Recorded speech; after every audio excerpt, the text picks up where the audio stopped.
అమరావతికి చట్టబద్ధత కల్పిస్తే భవిష్యత్తులో ఇబ్బంది ఉండదని సీఎం చంద్రబాబు అన్నారు. 9 నెలల్లో సచివాలయం, అసెంబ్లీ భవనాలు పూర్తి చేస్తామని తెలిపారు. సింగపూర్ కంటే మెరుగైన రాజధాని నిర్మిస్తామని చెప్పామని, కష్టపడతాం, అమరావతిని అభివృద్ధి చేస్తామంటూ చంద్రబాబు చెప్పారు. దేశంలోనే అమరావతి, హైదరాబాద్ రెండు అగ్రస్థానంలో ఉండాలని ఆకాంక్షించారు. గతంలో అధికారంలోకి వచ్చాక రాజధానిపై జగన్ మాట మార్చారన్నారు. రైతులు 58 రోజుల్లో 34,000 ఎకరాల భూములు రాజధాని కోసం ఇచ్చారని సీఎం చంద్రబాబు గుర్తు చేశారు. విజయవాడ, గుంటూరు మధ్యలో ఉంటుంది. అధికార వికేంద్రీకరణ చేయడం, అభివృద్ధి చేయడం మా బాధ్యతనే ఆ రోజు నేను చాలా స్పష్టంగా చెప్పి దాని ప్రకారం పనిచేశాం అధ్యక్ష. ఆ రోజు అధ్యక్ష ఇవన్నీ చెప్పిన తర్వాత ప్రతిపక్షంలో ఉన్న వ్యక్తి బేషరతుగా సపోర్ట్ చేస్తారు. 13 జిల్లాలు, చిన్న రాష్ట్రం, ఇబ్బంది పెట్టడం నాకు ఇష్టం లేదు కాబట్టి నేను ఒప్పుకుంటానని చెప్పాను. నా జీవితంలో ఎప్పుడు మర్చిపోలేను. 4-5 మీటింగ్లు మాట్లాడిన తర్వాత 58 రోజుల్లో 34,400 ఎకరాలకు కన్సెంట్ ఇచ్చి 34,000 ఎకరాలు జీరో డిస్ప్యూట్, ఎక్కడా డిస్ప్యూట్ లేకుండా ల్యాండ్ ఇచ్చారు. చాలా మందికి ఆశ్చర్యం వేసింది. ఇప్పటికి కూడా ప్రపంచంలో ఎక్కడా జరిగిందని నేను అనుకోని ఇప్పటికి కూడా. అయితే దానికి కారణం అధ్యక్ష, ఈ రాజధాని కోసం ఒక్క మాట మాట్లాడకుండా 33,000 ఎకరాలు ఇస్తే అక్కడి నుంచి ఇవన్నీ కూడా ఈరోజు మనం కూర్చున్న ప్లేస్ కూడా ఆ రైతులు ఇచ్చిందే.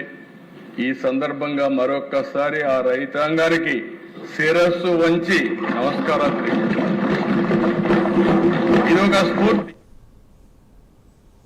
రాష్ట్రం ఏర్పడి ఎన్నేళ్లైనా ఇప్పటికీ రాజధాని కోసం కొట్టుకుంటున్నామని డిప్యూటీ సీఎం పవన్ కళ్యాణ్ అన్నారు. రాజకీయ స్థిరత్వం చాలా ముఖ్యమని చెప్పారు. రాష్ట్ర విభజన సమయంలో కాంగ్రెస్ బాధ్యతగా వ్యవహరించలేదని మండిపడ్డారు. ఆంధ్రప్రదేశ్కు ఉన్నది ఒకే రాజధాని, అది అమరావతి అని స్పష్టం చేశారు. దానికి రోజు బలమైన ముందడుగు పడిందన్నారు. భవిష్యత్తులో అందరం అమరావతి రైతాంగానికి కట్టుబడి ఉండాలని పవన్ తెలిపారు. మేము అలయన్స్ ప్రత్యేకించి మేము పెట్టుకుంది ఆంధ్రప్రదేశ్కి ఒక్కటే ఏక రాజధాని ఉంటుంది, దాన్ని ముందుకు తీసుకెళ్తాం. అదే కమిట్మెంట్తో వచ్చాం అధ్యక్ష. ప్రజలు దాన్ని అర్థం చేసుకున్నారు. మనస్ఫూర్తిగా దీనికి 164 సభ్యులతోటి ఎన్డీఏ కూటమిని గెలిపించారు. ఈ రోజున మేము ఆ మాట నిలబెట్టుకునే భాగంలో ఒక అడుగు, బలమైన అడుగు పాదముద్ర పడింది అధ్యక్ష. ఇది చట్టసభల్లో ఇచ్చే మాట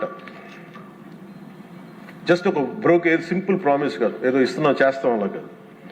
చట్టసభలో ఇచ్చే మాట ఇట్స్ అ కమిట్మెంట్, అంటే వాగ్దానం అధ్యక్ష. ఏదో ఇచ్చాం కదా మాట అలా కదా, ఇది వాగ్దానం అనే పదమే వాడతాం. వాగ్దానం అంటే మేము కష్ట నష్టాలు వచ్చిన commitment is what transforms a promise into a reality. This is what set by Lincoln. Commitment ఉన్న చోట కన్సిస్టెన్సీ ఉంటుంది. అందుకే మేము ఈ రోజున ఎన్డీఏ కూటమి ప్రభుత్వం చంద్రబాబు గారి నాయకత్వంలో we are committing, we have committed, we will make sure this is only going to be the capital of state of Andhra Pradesh.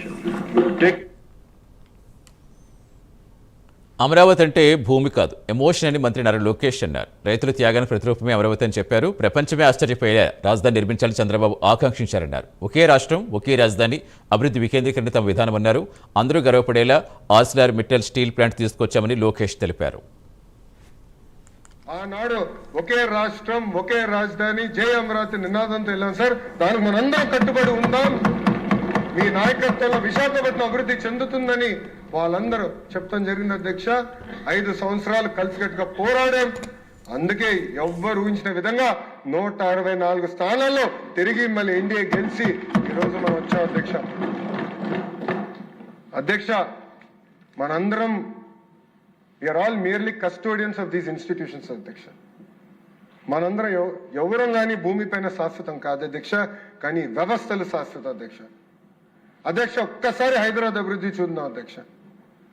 గౌరవ ముఖ్యమంత్రి చంద్రబాబు నాయుడు గారి తర్వాత వచ్చిన రోసయ్య గారు కానివ్వండి, కిరణ్ కుమార్ రెడ్డి గారు కానివ్వండి, రాజశేఖర్ రెడ్డి గారు కానివ్వండి, కేసీఆర్ గారు కానివ్వండి, ఇప్పుడు రేవంత్ రెడ్డి గారు కానివ్వండి, అందరూ హైదరాబాద్ని అభివృద్ధి చేసుకుంటూ వెళ్తున్నారు అధ్యక్ష.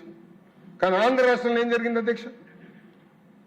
ఒక్క వ్యక్తి వల్ల ఎంత విధ్వంసం జరిగింది అధ్యక్ష. 5 సంవత్సరాలు కాదే 30 సంవత్సరాలు మనం వెనక్కి వెళ్ళాం అధ్యక్ష. ఈరోజు ఒక పక్కన టీజీ భరత్ గారు, ఇంకో పక్కన ఐటీ శాఖ మార్చులుగా నేను పారిశ్రామికవేత్తలను కలిస్తే అధ్యక్ష, వాళ్ళందరూ ఒకటే అడుగుతున్నారు, మీరు గ్యారంటీ ఇస్తారా మళ్ళీ జగన్మోహన్ రెడ్డి అనే వ్యక్తి ముఖ్యమంత్రి అవడని?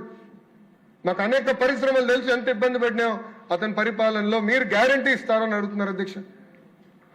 అధ్యక్ష, భారతదేశంలో 100 రూపాయలు పెట్టుబడులు వస్తే 25.3 రూపాయలు ఆంధ్ర రాష్ట్రానికి రోజు వస్తున్నాయి అధ్యక్ష. అది 50 రూపాయలు అయ్యేది అధ్యక్ష. జగన్మోహన్ రెడ్డి అనే వ్యక్తి లెక్కనుంటే 50 రూపాయలు అయ్యేది.